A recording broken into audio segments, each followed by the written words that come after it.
السلام علیکم، میرا نام ڈاکٹر سمیہ جبران ہے۔ میں اپنے YouTube channel Ashfaq memorial clinic میں آپ سب کو خوش آمدید کہتی ہوں۔ آج جس بیماری کے بارے میں ہم بات کریں گے وہ ہے اسٹروک، جسے برین اٹیک بھی کہتے ہیں اور عام لفظوں میں لکھوا یا فالش کہتے ہیں۔ ناظرین، میں آپ کو بتاتی چلوں کہ اسٹروک جو ہے کینسر اور ہارٹ اٹیک کے بعد جو ہے تیسرا بڑا کاز ہے اموات کا۔ اس کے علاوہ جو ڈس ایبلٹی ہو جاتی ہے، پیرالسس ہو جاتی ہے، اس کا جو ہے سب سے بڑا کاز اسٹروک ہے۔ اسٹروک کیا ہوتا ہے؟ اسٹروک یا لکوا یا فالج ایک ایسا مرض ہوتا ہے کہ جس میں برین کے کسی بھی پارٹ کو سپلائی کرنے والی جو خون کی نالیاں ہوتی ہیں وہ کسی بھی وجہ سے بلاک ہو جاتی ہیں یا رپچر ہو جاتی ہیں، جس کی وجہ سے برین کے اس حصے کو خون کی سپلائی بند ہو جاتی ہے اور وہاں کے جو مسلز ہیں، خون کے جو سیلز ہیں وہ ڈیمیج ہو جاتے ہیں، جس کی وجہ سے وہ پارٹ جو ہے برین کا جس جسم کے حصے کو سپلائی کر رہا ہوتا ہے وہ حصہ پیرالائز ہو جاتا ہے۔ فار ایگزامپل جیسے پارٹ ہے برین کا بروکاز ایریا جو ہمارے اسپیچ کو کنٹرول کر رہا ہوتا ہے، اگر اس کی آرٹریز جو ہے اس کی رپچر ہو گئی ہیں یا کلاٹ ہو گئی ہیں تو پھر جو ہے ہماری اسپیچ جو ہے وہ متاثر ہوگی اگر اس کا اسٹروک ہوگا تو۔ اچھا ناظرین، کیا سمٹمز ہوتی ہیں، کیا جو ہے سائن ہوتی ہے اسٹروک کی، یہ دیکھ لیتے ہیں۔ سب سے پہلا تو یہ ہوتا ہے کہ جو فیس ہوتا ہے، کسی بھی ایک طرف کا فیس کا حصہ جو ہے وہ ڈراپ ہو جاتا ہے، ڈاؤن ورڈ ہو جاتا ہے، جس میں جو ہے ہونٹ اور جو آئی ہے اور جو مسلز ہیں ایک سائڈ کے وہ نیچے کی طرف جھک جاتے ہیں۔ اس کے علاوہ جو آرم لیگز جو ہیں وہ ایک طرف کی پیرالائز ہو جاتی ہے یا اس کو ہم کہہ سکتے ہیں ویک ہو جاتی ہے، ان میں موومنٹ نہیں ہوتی ہے، ڈمنس ہو جاتی ہے۔ اس کے علاوہ جو ہے جو اسپیچ ہے وہ سلرڈ ہو جاتی ہے۔ سلرڈ اسپیچ کیا ہوتی ہے کہ ہمیں سمجھ میں نہیں آتا کہ وہ کیا بات بول رہا ہے، اس کے الفاظ سمجھ میں نہیں آتے، اس کی زبان لڑکھڑا رہی ہوتی ہے، وہ صحیح طریقے سے بات نہیں کر سکتا ہے۔ اس کے علاوہ دوسروں کی بات کو بھی وہ نہیں سمجھ سکتا ہے، وہ کنفیوز ہو جاتا ہے، کنفیوژن کی حالت میں چلا جاتا ہے۔ اس کے علاوہ جو سمٹم ہوتی ہے وہ یہ ہوتی ہے کہ اس کا بیلنس باڈی کا جو ہوتا ہے وہ خراب ہو جاتا ہے، وہ صحیح سے چل نہیں سکتا ہے، اس کی آئی سائٹ یا جو ویژن ہے وہ بھی خراب ہو جاتی ہے، یا تو اس کو ڈبل دکھائی دیتا ہے یا پھر اس کو دھندلا دکھائی دیتا ہے یا اس کو بلیکش دکھائی دے رہا ہوتا ہے۔ اس کے علاوہ اس کو سیویئر ہیڈ ایک ہو رہا ہوتا ہے اگر وہ ہیمریجک اسٹروک ہوتا ہے تو، جس کی وجہ سے جو ہے وامٹنگ اور نوزیا بھی ہو سکتا ہے۔ کیا کازز ہوتے ہیں، کیا رسک فیکٹرز ہوتے ہیں اسٹروک کے، اب ہم یہ دیکھ لیتے ہیں۔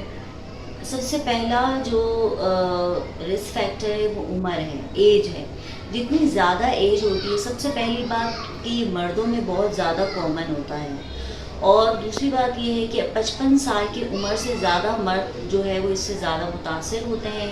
جو تمباکو کا استعمال کرتے ہیں وہ متاثر ہوتے ہیں، جو موٹاپے کا شکار ہوتے ہیں وہ اسٹروک سے متاثر ہوتے ہیں، جو لوگ اسموکنگ کر رہے ہوتے ہیں وہ متاثر ہوتے ہیں، جن کا بلڈ پریشر بہت زیادہ ہوتا ہے وہ بھی اسٹروک ان کو بھی ہو سکتا ہے، جن کا کولیسٹرول لیول بہت زیادہ ہوتا ہے ان کو بھی ہو سکتا ہے، جن کو کسی کو کارڈیک پرابلم ہوتی ہے تو وہ بھی متاثر ہو سکتا ہے۔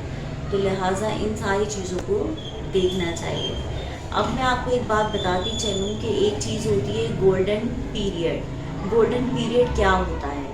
جب اسٹروک کی سمٹمز ایک دفعہ ڈیولپ ہو جاتی ہیں تو شروع کے جو 4.5 گھنٹے ہوتے ہیں وہ گولڈن پیریڈ کہلاتے ہیں، یعنی وہ ایسا وقت ہوتا ہے کہ جس میں ہمیں جلد سے جلد مریض کو جو ہے وہ ہاسپٹل تک پہنچانا چاہیے، تاکہ اس کی جو پیرالسس ہے یا جو بھی اس کی وجہ سے نقصان ہو رہا ہے تو اس کو نقصان نہیں ہونے دیا جائے اور اس کو پہلے سے ہی جو ہے ٹریٹمنٹ مہیا کر دی جائے۔ لہٰذا اس کو فوراً سے ہاسپٹل لے کے جانا چاہیے، اور ایسے ہاسپٹل لے کے جانا چاہیے جہاں CT اور MRI وغیرہ موجود ہو۔ اس کے علاوہ اسٹروک کی مینجمنٹ کرنے کے لیے بھی جو ہے وہاں کی ٹیم وہاں پہ ہو۔ اس لیے ایسے ہاسپٹل میں اس کو لے کے جانا چاہیے. اس کو ہم گولڈن پیریڈ کہتے ہیں 4.5 گھنٹے میں. سب سے پہلی پھر یہ بات ہے کہ پھر اس کی ڈائگنوسس کیسے ہوتی ہے. تو ویورس میں آپ کو بتا دوں کہ اسٹروک جو ہے بیسیکلی 3 ٹائپ کا ہو سکتا ہے. ایک ہوتا ہے اسکیمک اسٹروک, جس میں جو برین کو سپلائی کرنے والی جو شریانیں ہوتی ہیں یا جو نالیاں ہوتی ہیں وہ جو ہے کلاٹ ہو جاتی ہیں. کلاٹ ہو جانے کی وجہ سے جو ہے سپلائی نہیں ہو پاتی ہے. اس کو ہم کہتے ہیں اسکیمک اسٹروک. یہ تقریباً 80% لوگوں میں جو ہے یہی والا اسٹروک ہوتا ہے. دوسری قسم کا اسٹروک کیا ہوتا ہے جس کو ہم کہتے ہیں ہیمریجک اسٹروک, جس میں جو خون کی نالیاں ہیں وہ رپچر ہو جاتی ہیں. اس کی سب سے بڑی وجہ جو ہوتی ہے, کامن وجہ ہوتی ہے, وہ یہ ہوتی ہے کہ بلڈ پریشر بہت زیادہ شوٹ کر جاتا ہے. جب بلڈ پریشر بہت زیادہ ہو جاتا ہے تو وہ خون کی نالیاں رپچر ہو جاتی ہے اور جس کی وجہ سے برین کے پارٹ کو سپلائی رک جاتی ہے اور وہ ڈیمیج ہو جاتا ہے. اس کو ہم ہیمریجک کہتے ہیں. یہ 10% لوگوں میں ہو سکتا ہے.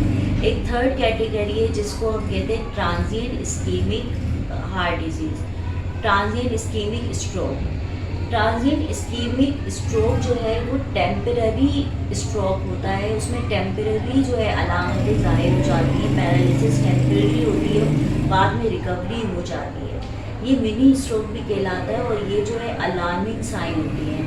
آپ یہ سمجھیں کہ اس کے بعد آپ کو میجر اسٹروک کبھی بھی ہو سکتا ہے. لہٰذا آپ کو اس کے ہونے سے آپ کو بالکل چوکنا ہو جانا چاہیے اور اپنی جو ہے وہ لائف اسٹائل کو اور اپنی جو بیماریاں ہیں ان کو دیکھنا چاہیے. اچھا, اس کے بعد یہ ہے کہ ڈائگنوسس کیسے ہوتی ہے. ڈائگنوسس ایک تو سمٹمز دیکھی جاتی ہیں, ہم فزیکل ایگزامینیشن کرتے ہیں پورا, اس کو بولنے کے لیے کہتے ہیں, اس کو ہم اسمائل کرنے کے لیے کہتے ہیں, اس کو چلنے کے لیے کہتے ہیں, اس کا بلڈ پریشر نوٹ کرتے ہیں, اس کا جو ہے وہ آرم اور لیگ کی ویکنیس, اس کو اوپر ہاتھ اٹھانے کے لیے اور پیر کی موومنٹ دیکھتے ہیں. ان ساری چیزوں کا ہم پہلے فزیکلی اس کا ایگزامینیشن ہوتا ہے.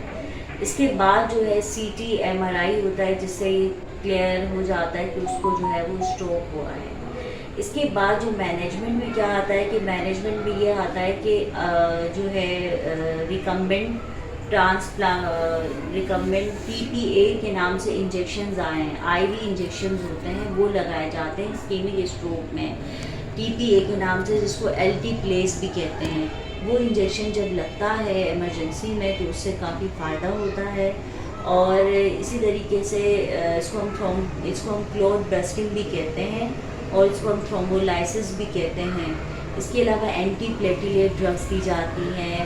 اگر بلڈ پریشر زیادہ ہے تو پھر ہائپر ٹینسو اس کو بیٹا بلاکرز وغیرہ اس کو دی جاتی ہیں. بلڈ پریشر کو کنٹرول کرنے والی دوائیں.